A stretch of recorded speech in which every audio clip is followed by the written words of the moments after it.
Manufacturing के लिए incentive देना हो, रूफटॉप सोलर स्कीम हो, कोल गैसिफिकेशन हो, बैटरी स्टोरेज हो, बीते वर्षों के बजट में अनेक महत्वपूर्ण घोषणाएं हुई हैं। इस साल के बजट में भी इंडस्ट्री के लिए ग्रीन क्रेडिट्स हैं, तो किसानों के लिए पीएम प्रणाम योजना है। इसमें गांवों के लिए गोबर्धन योजना है, तो शहरी क्षेत्रों के लिए व्हीकल स्क्रैपिंग पॉलिसी है। इसमें ग्रीन हाइड्रोजन पर बल है, तो वेटलैंड कंजर्वेशन पर भी उतना ही फोकस है। ग्रीन ग्रोथ को लेकर इस साल के बजट में जो प्रावधान किए गए हैं, वो एक तरह से हमारी भावी पीढ़ी के उज्जवल भविष्य का शिलान्यास है। Friends, Bharat renewable energy resources में जितना कमांडिंग पोजीशन में होगा, उतना ही बड़ा बदलाव वो पूरे विश्व में ला सकता है। ये बजट भारत को ग्लोबल ग्रीन एनर्जी मार्केट में एक लीड प्लेयर के रूप में स्थापित करने में भी अहम भूमिका निभाएगा। इसलिए मैं आज एनर्जी वर्ल्ड से जुड़े हर स्टेक होल्डर को भारत में निवेश के लिए आमंत्रित करता हूं। विश्व आज अपनी रिन्यूएबल एनर्जी सप्लाई चेन्स को डाइवर्सिफाई कर रहा है। ऐसे में इस बजट के माध्यम से भारत ने हर ग्रीन इन्वेस्टर को अपने यहां निवेश का बेहतरीन अवसर दिया है। ये इस सेक्टर में आ रहे स्टार्टअप के लिए भी बहुत ही उपयोगी साबित होने जा रहा है। साथियों, 2014 के बाद से ही भारत मेजर इकोनॉमीज में रिन्यूएबल एनर्जी कैपेसिटी एडिशन में सबसे तेज रहा है। हमारा ट्रैक रिकॉर्ड बताता है कि रिन्यूएबल एनर्जी रिसोर्सेज को लेकर भारत जो लक्ष्य तय करता है, उसे समय से पहले पूरा करके दिखाता है। हमारी इंस्टॉल्ड इलेक्ट्रिसिटी कैपेसिटी में 40% नॉन फॉसिल फ्यूल के योगदान के लक्ष्य को भारत ने 9 साल पहले ही प्राप्त कर लिया। पेट्रोल में 10% इथेनॉल ब्लेंडिंग के लक्ष्य को भी भारत ने 5 महीना पहले ही हासिल कर लिया।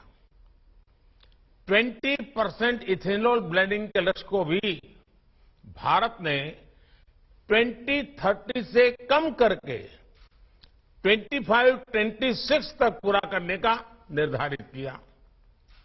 वर्ष 2023 तक 500 gigawatt non fossil based electricity capacity हासिल करके रहेगा। हमारी सरकार जिस तरह बायोफ्यूल्स पर जोर दे रही है, वो सभी इन्वेस्टर्स के लिए बहुत बड़ी अपॉर्चुनिटी लेकर आया है। अभी हाल ही में मैंने E20 फ्यूल को भी लॉन्च किया है। हमारे देश में एग्री वेस्ट की कमी नहीं है।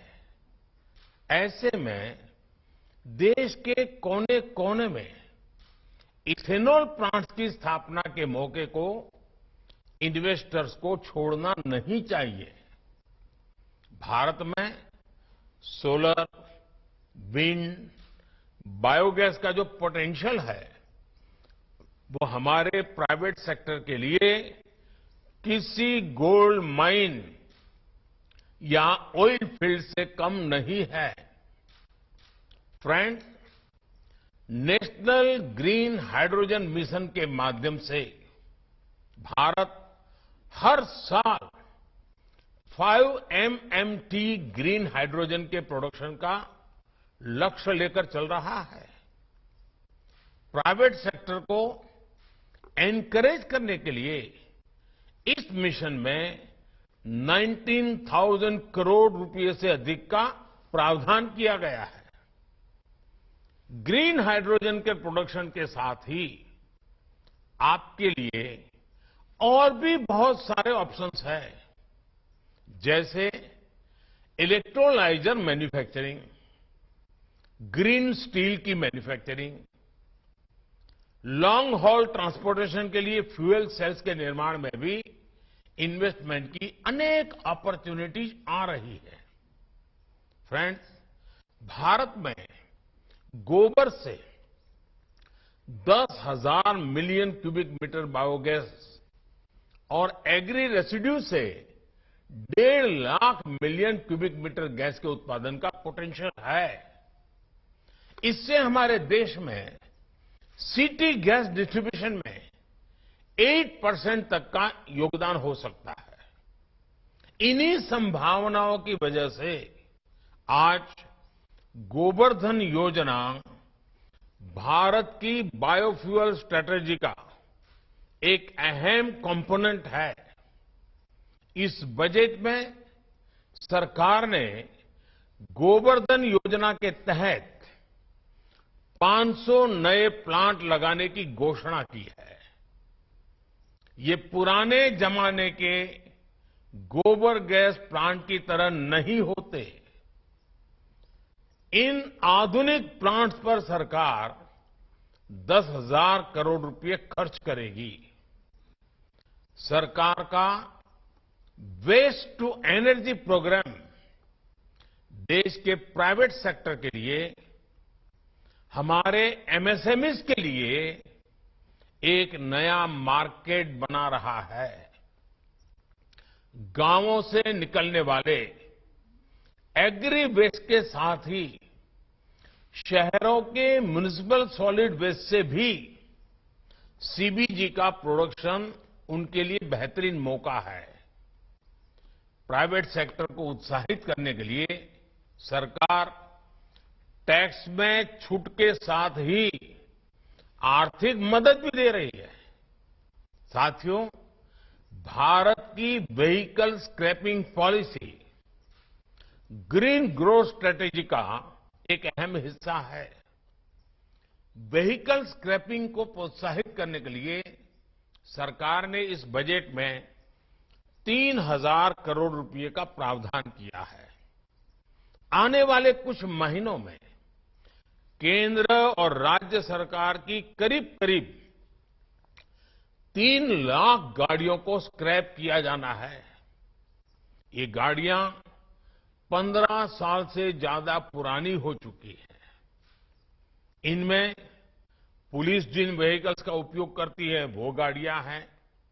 खास करके हमारे हॉस्पिटल्स में जो एम्बुलेंस हैं, हमारे पब्लिक ट्रांसपोर्ट के जो बसेस हैं, व्हीकल स्क्रैपिंग आप सभी के लिए बहुत बड़ा मार्केट बनने जा रहा है।